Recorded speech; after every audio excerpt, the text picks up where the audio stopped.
can't believe I got so close to actually wrecking. I nearly got it, man. I nearly fucking got it. Oh my god, Vati's played the DLC. Vati's played the DLC and the video's already up to like 250,000 views. Are you fucking joking? What the fuck? What the fuck? What the fuck? What the fuck? What the fuck? What the fuck? Yo, Vati's played the DLC. After you interact with Miquela's cocoon. Right. Take it back. After you interact with Miquela's cocoon, you're transported here to a small cave. Spoilers. That opens up to a view. Be careful. Of this. Warning. What they're calling the Erdtree. The Erdtree. Underneath this is an open plain. It's called the Spirit Grave Plains, and it's pretty huge. We had 3 hours with the game, but I only had time to explore a fraction of this. We were told that there were 2 legacy dungeons in this area, so finding those became my first objective. I managed to beat both of the end bosses of those legacy dungeons, and I also took down a ton of notes, so I have a lot to share with you guys today. This isn't my footage, but spoiler warning, I did the exact same thing this character is doing now, which is to go right towards the Wicker Man in the distance. The Burning Man! They knew everyone was going to make the fucking fire giant comparisons. That's why they put the fire giant heads on it. That the entire expanse is marred by the harrowing ravages of war. And this guy is obviously one of the vestiges of that war. We know from previous trailers that these fought on Messmer's side during his attempt to purge the Land of Shadow. I was gonna say they got fucking giant's head from fucking when Miquela killed the giants. You know how everyone fights the Erdtree Sentinel as soon as they first start Elden Ring? This is a lot like that. This boss takes like no damage, and I think you'd probably be better off fighting him later on. So that's what I did. I bravely ran away towards this area that you see ahead of me. This is a crossroads. It's an intersection between Castle Ensis on the right and Ballarat Tower Settlement on the left. Little did I know though, the fire giant was still aggroed onto me this entire time, so he came up behind me and killed me while I was talking to these 2 NPCs.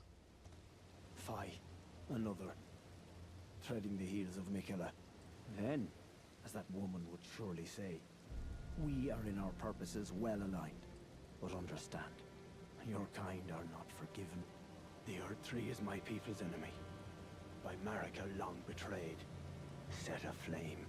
I believe Miquela's apologies when he says our delivery will come, but never will I see your kind as worthy. Well, fuck you too. Okay, so that character you just heard talking, his dialogue cuts off there in this footage. However, while I wasn't able to record footage at the event, luckily I can type as fast as NPCs can talk. So here's the dialogue you just heard, and here's the other dialogue he spoke. Fire another, treading the heels of Miquela, then as the woman would surely say, we are in our purpose well aligned. But understand, your kind are not forgiven. The Erdtree is my people's enemy, by Marika long betrayed, set aflame. I believe Miquela's apologies when he says our delivery will come, but never will I see your kind as worthy. And yet my oath I cannot overlook. If Miquela is who you would seek, then comrade, allow me to give you this. These are the sites of the crosses I've found. I urge you to follow after Miquela. As long as you abide by his footfalls, you will be no enemy to me. That I wrote down. I transcribed all of the dialogue from all 8 NPCs that I met, but this might be considered spoilers to a lot of people, so I'll only share it later in the video. By the way, this is the entrance to Ballarat, the Tower Settlement. This was the first legacy dungeon I explored. And this is where we get to talk about the new weapons. Look at his buckler. These weapons were a highlight of the DLC. You find so many incredible ones really early on. As a reminder, there are 8 new weapon categories being introduced in the DLC, and here you can see the character has a new throwing weapon equipped, and some new magic. Gravity magic. Now the character switches weapons to equip the Dryleaf arts, a new type of hand-to-hand combat. The teachings of a group of spiritual seekers known as the Dryleaf sect revealed that only to those worthy of valor and character, the practice of this martial art marks the dawn of an ascetics journey, pinnacle of Dane's footwork.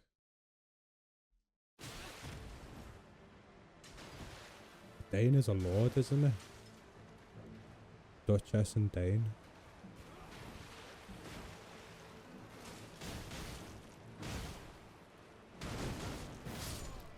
The fuck did I just miss then? So yeah, we're getting 8 tornado kick from fucking Deadly Alliance.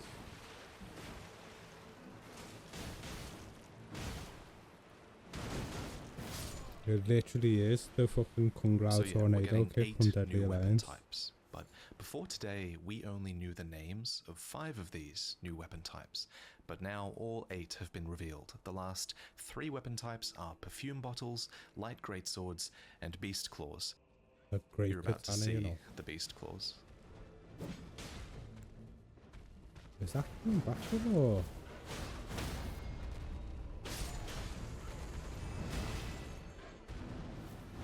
He's moving like fucking Malika. Even with these new weapons, this rooftop section was difficult. Like I actually got knocked off by these birds and I fell down here to a sort of sewer filled with these fly creatures that you can see off to the left.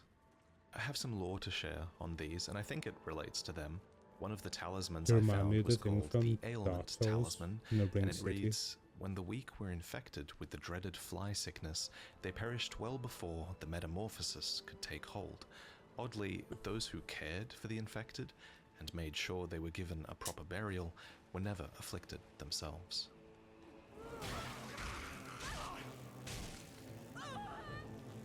Also, this is where you get to see one of the new perfumer weapons. By the way, again, the place we're exploring is called Ballarat Tower Settlement. From a distance you can see this enormous tower coming out from the settlement, and clearly the settlement was built around it. So what is this tower? Well, I found an item in this area called the Bone Bow, which imbues arrows with vengeful spirits, and it explains how the tower was once a place for ancient hexing arts. Maybe that explains why we're fighting so many spirits in this area. But I think this tower is hiding a huge secret, because in front of the tower I found a note that explains where this tower leads. Apparently it leads to the Gate of Divinity, which I think could explain the very nature of the lands between, as well as everything we saw with Marika in the previous trailer. So the tower is our objective, but to get there first we have to defeat the divine beast that guards it. The lion dance. The lion dancer. Oh.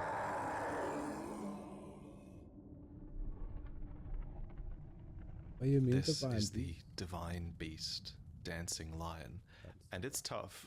They said this was the easier boss of the two, but I disagree. I had a way harder time with this one, and it took me 3 or 4 attempts to defeat. The double edge. Has this actually got human feet? Like, yeah, it's got human feet underneath. Briefly here, we see the player use a new weapon, a thrusting shield, but there are some attacks you can't block against. No surprise.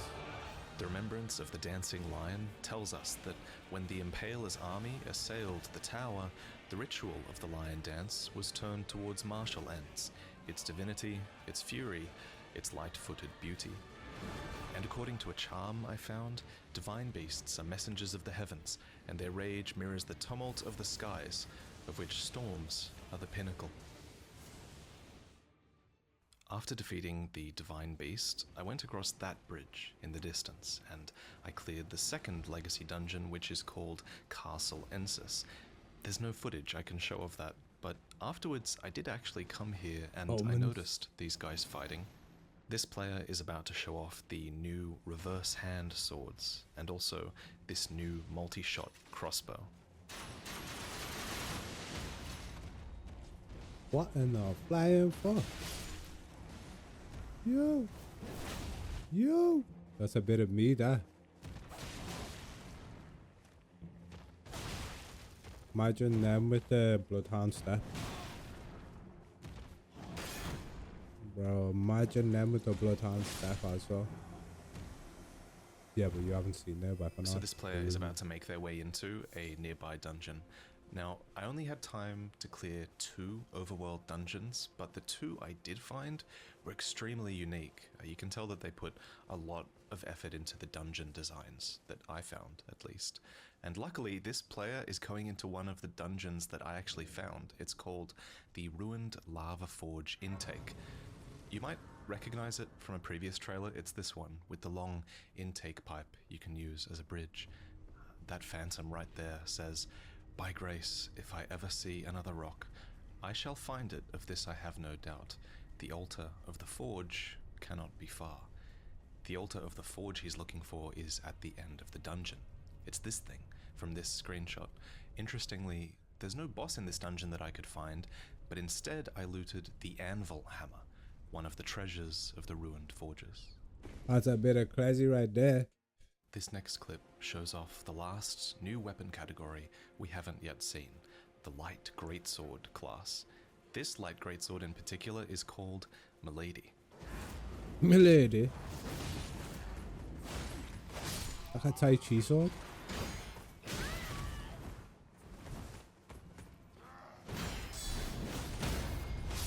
Okay, these new weapons are really something.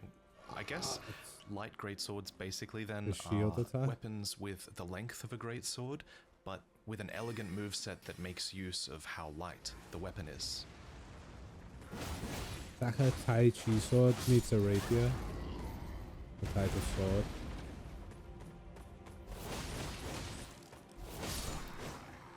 Okay, so weirdly, this clip and all of the remaining footage that I have to show you is of places that I'm almost certain we couldn't access in our preview build of the game.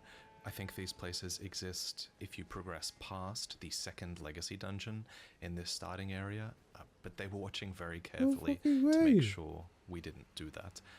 I don't think we could get to these places, but regardless, what the fuck was this event? A good point for us to transition into what will be the second part of this video, where from this point on, I'm going to go into extreme detail on everything I experienced, even stuff that I can't show. So that means every item description, every NPC I met, and I'm also going to talk about what's actually inside that second legacy dungeon, which is called Castle Ensis.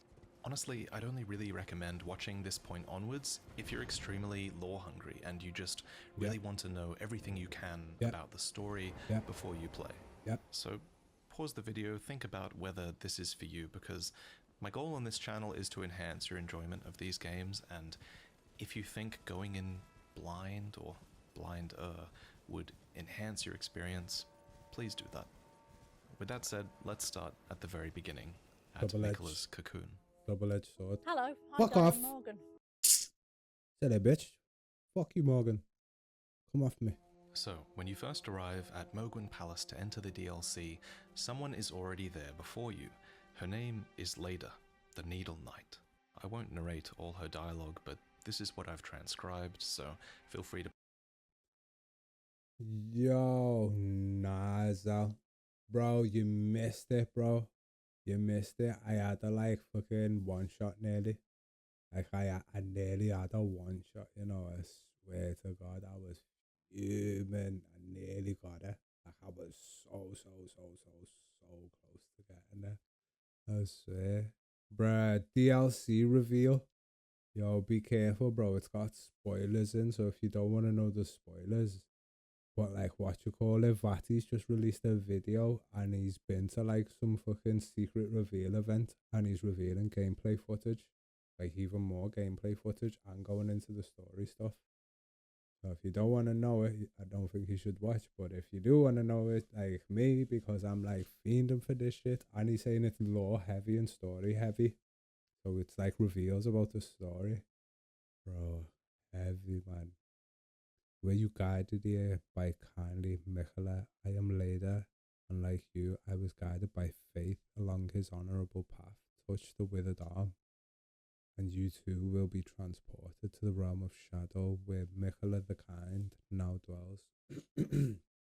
My compatriots are there already like us, they have heard kindly Michaela's call. If you can find them, they are certain to lend you aid. Come now, touch the withered arm, and travel to the realm of shadow. I will not be far behind you. May we meet again. Bro. To pause the video and read all of that. See how close Basically, I was, bro. She's the character who has talked a few times already in previous trailers, and you might have seen her recently in this incredible concept art that they put out. I thought Basically, that was Leda Michaela. Is the de facto So leader it's not? of Michaela's band of faithful Leda? followers that seem to be tracking him throughout the DLC. Bro. Now, you touch Michaela's they cocoon, haven't and shown you're Michaela instantly yet? transported to this cave. There was no cutscene for What do us. you mean but about I subversion? wonder if that's because maybe they already activated the cutscene when they were setting up this build for us to play. Regardless, you head out into this plain that's full of graves and what's called spirit grave grass. The Skadu tree looks over it all, and we know the name of this tree from a Shadow Realm rune, which is basically just a consumable rune that says the Skadu tree is the shadow of the Erdtree. No wonder grace shines ever so brilliantly.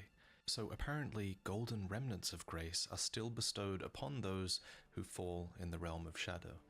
And there's another item that talks about it. It's a Skadu tree fragment, which says, it is said that when the Skadu tree crumbles from its core, that it will scatter across the entire realm of shadow. The people of the Erdtree collect the splinters and use them in prayer. The icon for the Skadu tree fragment looked just like that black burnt Erdtree, but with the golden sort of syrup inside. And these fragments were important because these are the fragments that give you a bit of a damage boost or a damage reduction exclusively when you're within the Shadow Realm. And I think they're meant to really motivate you to explore the open world, because I found the vast majority of these in the open world. I didn't find any, I don't think, in a legacy dungeon, so they're really meant to motivate your exploration. Another item that's similar to these that you also hand in at a Site of Grace are revered spirit ashes. Now, these are an item that when handed in bolster both your summoned spirits and Torrent's ability to deal and negate damage. Obviously in Torrent's case it just reduces the damage you take. But again, these have no influence outside the Land of Shadow. And speaking of summoned spirits, I found 3 in the DLC, and each of them had really good lore associated with them. The ash I used the most were the Finger Creeper ashes. Finally, we get lore on the Finger Creepers. I used this in my Lion Dancer fight. It actually came in really clutch because I was about to die, but then the Finger Creeper used an AoE heal and got me through the fight, and I think that's the fight I ended up winning. You needed the crutch. The other spirit ash that I think was the strongest was called even Vati needs crutches. Black Knight Commander. Vati resorts to summons. For that one. I think if you pause and read that description, I think that the Black Knights were primarily force of Mesmer's army. Their first leader was Andreas, a man who endowed with great strength and command over the powers of the Crucible, and whose spirit in these ashes dwells. Though he remained a devout follower of Mesmer after his flight from the Erdtree, he would rebel after learning of his liege's serpentine nature. His righteous stand was rewarded with imprisonment in an underground tomb and ever jail. That might be the most lore-significant description that I wrote down out of my entire play session. But I don't have too much time to speculate on this video. I will just say it's very interesting that it says Mesmer fled from the Erdtree. Did he I know. assault or burn the Erdtree, maybe? The summon is very strong, it uses a lot of FP, and it looks obviously just like the Black Knight commanders that I'm showing in these screenshots.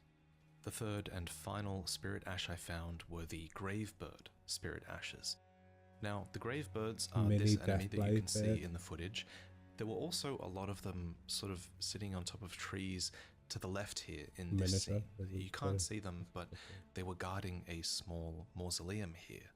And inside this mausoleum, there was a fairly difficult NPC boss that uses the crossbow. He's basically this NPC that we saw in a previous trailer, except in phantom form. He didn't drop the crossbow when I defeated him, but he did drop his greatsword and his armor, which describes him as a Knight of the Solitary Jail. Next, the biggest revelation in the DLC, bar none, is that the worms, I can confirm, are friendly, until they're not. If you hit them, well, you'll see. Anyway, when you first enter the DLC, you know, which direction you set off in is such a defining moment, but I think most people will eventually find their way to these crosses of Miquella. I need to fucking beat this partly bitch. Because it's very close to the get fire ready giant, for which this I think shit, you know. also draws your attention, but also these crosses just stand out from such a distance, and I think that is their purpose. They don't actually do anything except give you some lore.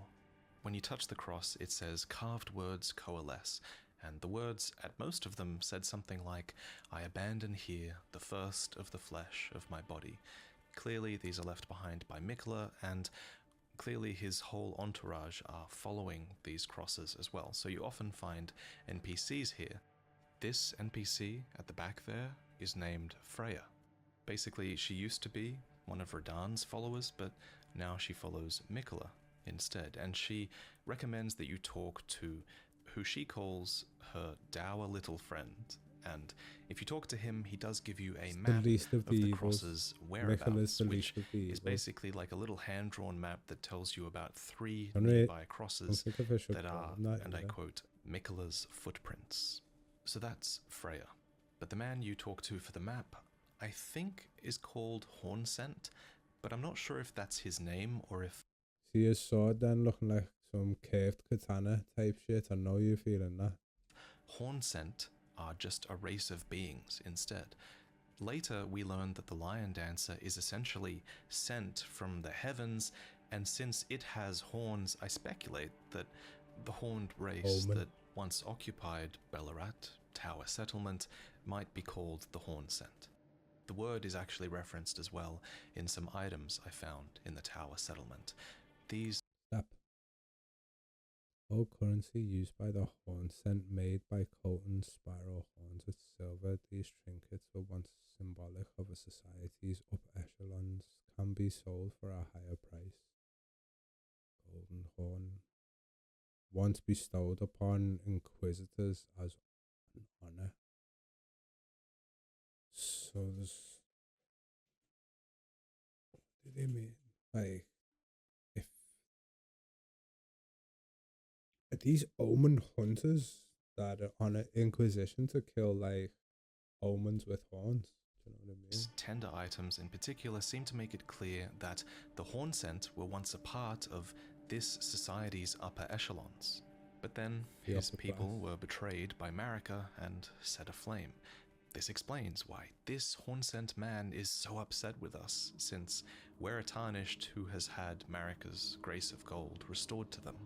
And maybe I should have mentioned this earlier, but I guess his face is actually made up of horns. I thought they were worms at first. Before you enter Ballarat Tower Settlement, there's a small camp off to the left here that you can't see, and it features 2 more members of Miquella's faithful followers. Their names are Ansbach and Moore, and luckily we've got pictures of them from previous trailers. Let's talk about Moore first. Got a feeling Miquella's more like a gentle good giant, guy now, and he Mesmer's the sells bad guy. Things, he says, bring joy to all. I'll list a couple of the more interesting descriptions from... Found by the forager's brood, should you chance upon a sealed spirit spring. Look for stacked stones nearby. By toppling them, you may break the seal. Found near tree roots everywhere in the realm of shadow, serves as a primitive catalyst, making it suitable for processing using sorceries and incantations and their like. Items he sold on screen. Notably, there was not resin and a sealed spirit spring note.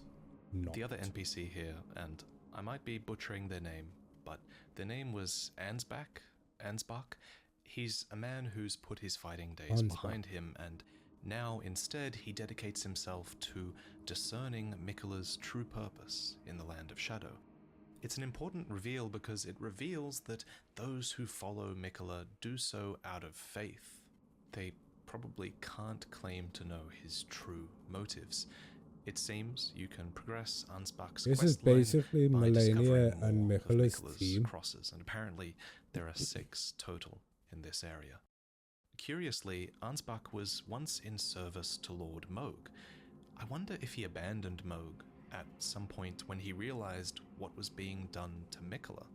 And this brings up another important question, which is that I wonder, is Miquella affected by what Moog has done to his body in the Lands Between? And we might have a bit of an answer taking shape here, because there's what looks like a sort of plant growing in the Land of Shadow called the Empyrean Blood Burgeon. It looks a lot like the sacramental buds that grow in the Lands Between, and like the sacramental buds, it has a description that seems to relate to Miquella's blood, and it reads, Empyrean Blood Burgeon, said to burgeon forth from where the golden blood of Miquella, the wounded Empyrean, pooled. So another of Miquella's titles is the Wounded Empyrean, and I wonder if these wounds came at the hands of Moog. Yeah.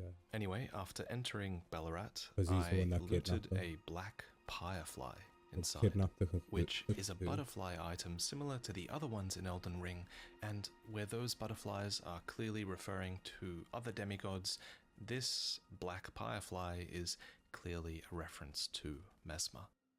As seen in the trailers, this tower settlement is the place that was heavily assaulted by Messmer's forces.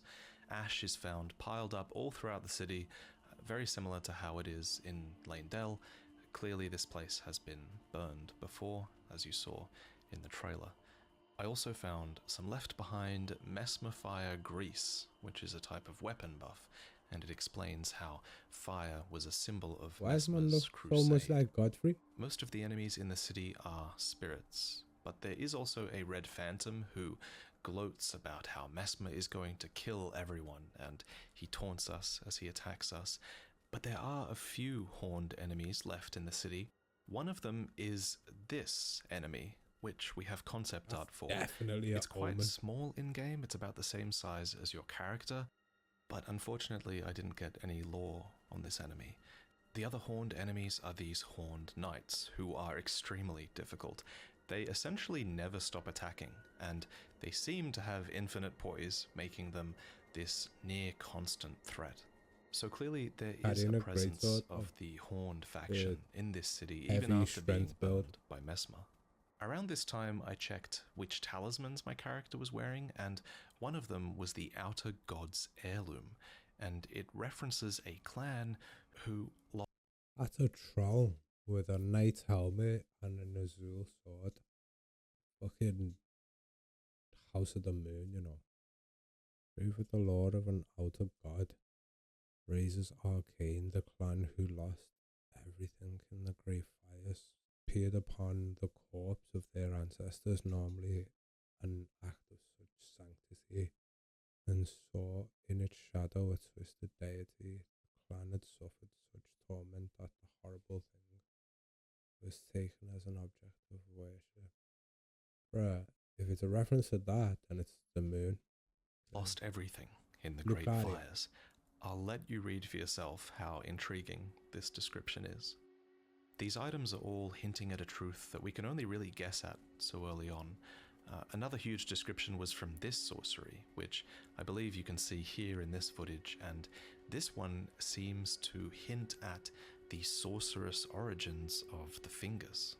Another thing you can find in Ballarat This fucking before boss, the I don't Lion like it. Dancer is an old woman who you eventually realize is a character who is speaking in the Lion Dancer cutscene, rousing the lion to life with this impassioned speech. Here's her dialogue. According to an item I found, I don't remember its name. O horndeck beast from highest sphere delivered, take root inside the tower's sculpted keepers, and perched within, we beg of thee, rise, dance, and cavort, cleanse all that thou wilt. Cruelly woe, and those who plague the tower, cleanse away the strumpet's vile progeny. But we learn from this item that this old woman is called the Empyrean Grandam. I think Grandam kind of means like a shaman or a grandma kind of figure, and she says that she wants to take vengeance upon Messmer and his lot. Now, the old woman doesn't talk to you after you kill the lion. She's basically depressed that you've killed her keeper. However, there is a way to get more dialogue out of her, and the guy next to me, Jeremy Ray, a journalist and a friend, he figured it out and he has the dialogue, so if you're interested, please talk to him about it because I don't quite want to spoil that yet. After I defeated the bosses at the end of both legacy dungeons, I went back to the Round Table Hold and handed in their remembrances. The remembrance of the Dancing Lion grants us a new Frost Stomp, Ash of War, or alternatively, you can hand it in for a charm that I think summons a sort of apparition from above you that chases enemies, though I'm not too sure about that one. After the fight with the Divine Beast, you ascend the Tower of Ballarat, and the view up here is incredible, but all you can really do here is look around because shadowy thorns block the way forward into the tower, and there's a note here that's been left behind by Needle Knight Leda, and it reads, "The gate of divinity lies in the tower sealed by shadow. This is surely where kind Mikola is headed. We are no Empyreans, but we must locate the path that will lead us there. I will follow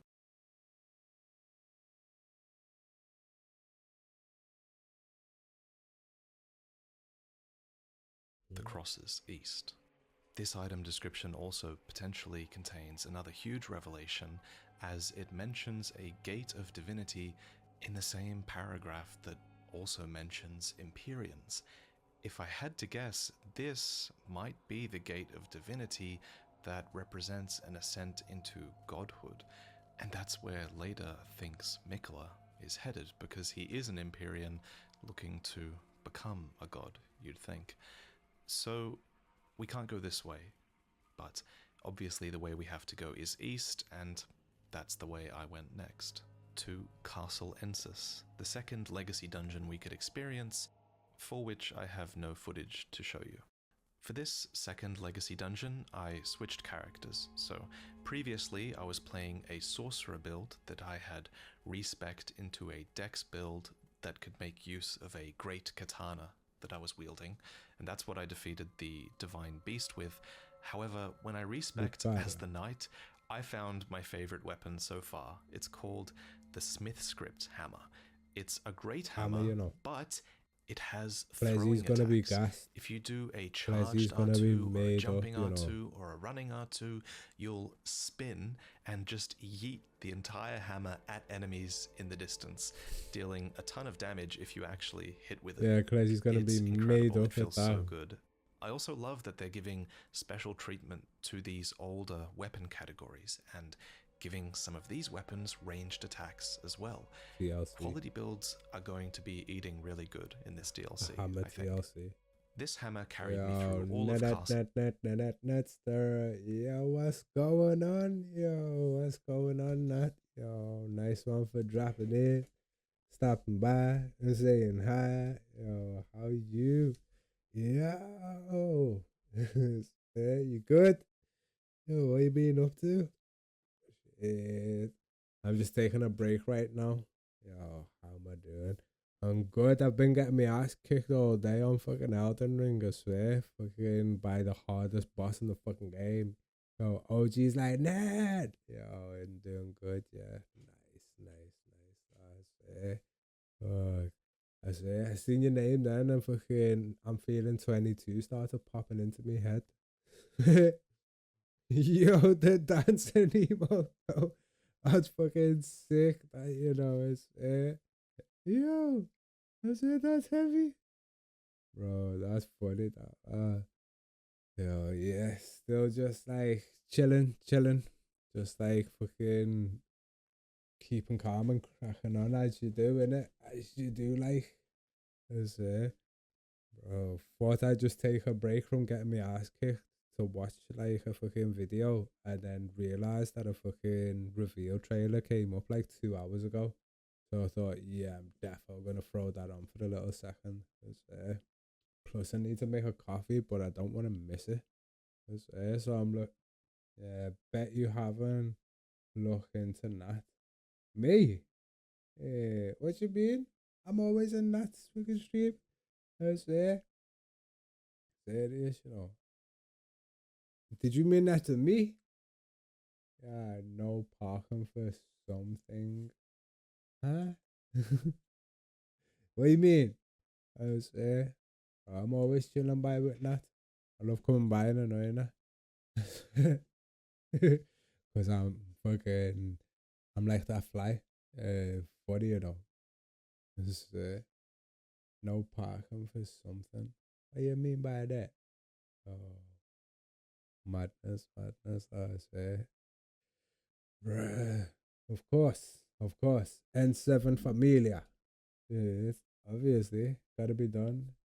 Nah, I haven't had the chance to be at work all day. Got back an hour ago. Ah, seeing continuation of that WhatsApp chat. Yeah, seeing one of them. Castle Ensis is essentially like a what you talking carrion about, Willis? stronghold. I'm like, It's I don't know filled what with you mean by that. moon knights and magical enemies. The entrance to it has a cross of Mikola, and at its base is another letter from Leda, proof that indeed she did come here next. How you get inside this castle is really cool. So the main gate is closed, so you have to pick a path across a waterfall to the side and infiltrate this watery secret pathway to get inside. Once you're there are all these teleporting nobles casting glintstone pebble at you from the rooftops as you progress through the city. It was a fantastic experience pushing through this place. It was a lot of fun. The boss of this legacy dungeon is named, and you're going to think I'm trolling, but her name is R'Lana. Not Renala, R'Lana. She's the younger sister of Renala, and she renounced her heritage to chase after Messmer. She wields these twinned swords. She's a lot like Pontiff Sullivan from Dark Souls 3. One of her swords is imbued with black fire, and the other one is imbued with magic. I managed to beat her on my second try. The great hammer I was using was OP again, and when I handed in her remembrances, you could choose from either her twinned swords, or you could get her twin moon sorcery. I love the line of this description that says, "Here and here alone were moon and fire, ever together." It's a neat reference to the Sword of Night and Flame, which has links to the Carrions as well. So in the end, she stayed in the Land of Shadow, becoming the Sword of Messmer. All her items are fascinating, and I can't wait to learn more about her lore. So the troll that in had this the area, Carrion I also sword, found R'Lana's Cameo, which is a new talisman that increases the damage done by stance weapons. Any weapon that requires you to enter a stance will have its damage increased. This would be great with the Milady, obviously, and there's probably a cool build you could do with the Milady where you make use of its amazing guard counter. And speaking of guard counters, another thing that will make guard counters amazing in Elden Ring is a new crystal tier for your wondrous physic flask. This new crystal tier, if I understand it right, unlocks a perfect block mechanic in Elden Ring, whereby you probably take no stamina damage if you time your block perfectly with an enemy's attacks. You guys probably know that I'm a huge fan of Sekiro's parry system, and I always thought it was a huge missed opportunity that Elden Ring didn't incorporate this system in some way, but now it seems they are bringing it over with this crystal tier, at least. Perfect parries. There were 2 other NPCs I met in the DLC. One was named Tholier, and he was a really demure man who had an obsession with poison. He sold the deadly poison perfume bottle as well as some other weapons besides. The other NPC I met was named Egon, and you could hear him screaming in pain from a great distance. But even then, he was swearing revenge upon some dragon that had wronged him. So I put Egon out of his misery, of course, and as I did, he fought back with some dragon communion spells. This clued me in that he might be a dragon communion warrior, and a lot of the items he dropped when I killed him confirmed that. I had to do it for the lore. You guys understand. But the truly fascinating thing is that there's an invader that attacks you just up the path from Egon, and they invade you, but they don't look like a regular human invader. So it looks like we're getting a new humanoid dragon form. Every From Software game's gotta have one, it seems. As far as the lore goes, there's probably only 2 more extremely important things to discuss. I didn't fight this enemy, but I heard from someone else in the room that there was a boss called Godwin's Loyal Knight. This boss gave you its axes upon defeat, which apparently were really cool. They apparently let you teleport around while you're attacking with them. But apparently, these axes were called Death Knight's twin axes, which seems to be a pretty big hint that Godwin has knights that serve him after his death, which could imply that the Prince of Death is a force in this world even now, which is a pretty big revelation. Another thing I heard about is an item called Marika's Blessing. This is an item similar to the Divine Blessing from Dark Souls, which restores all of your HP and FP. Apparently it's an item that has a description that says something like, Marika gave this to Miquella to take on his journey. She only made one of them. And this is another big revelation, because Miquella's journey to the Land of Shadow is not something that I thought would be sanctioned by Marika. It also makes me think about this item description from the base game where Miquella says he has learned to compel affection. I wonder if he could have learned that from his mother? But I'm getting deep into speculation territory now, and I'm also getting these 2 item descriptions secondhand, so take what I've just said with a grain of salt. But that's pretty much it from me. I'm going to leave you with a list of all the rest of the item descriptions that I transcribed while I was at the event. And if you're in the camp that doesn't care about spoilers, then I hope you get a lot out of these.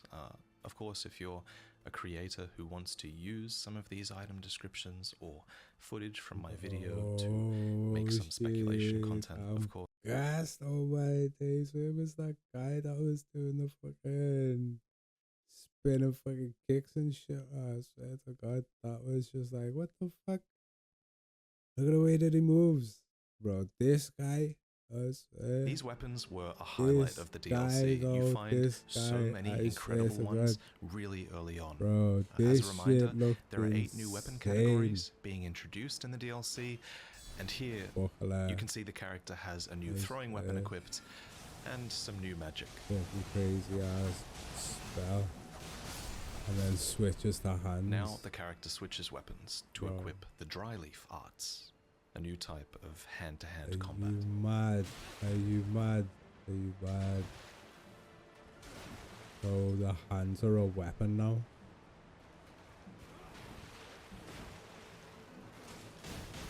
Bink, bink.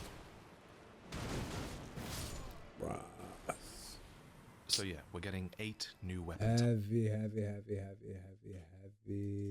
bro. I can't wait. I can't wait to fucking try that shit out, bro. I swear to God, we're gonna have to fucking beat this motherfucking game first. Boy, I'm fucking tired of shit. I'm tired of shit and I need to get food.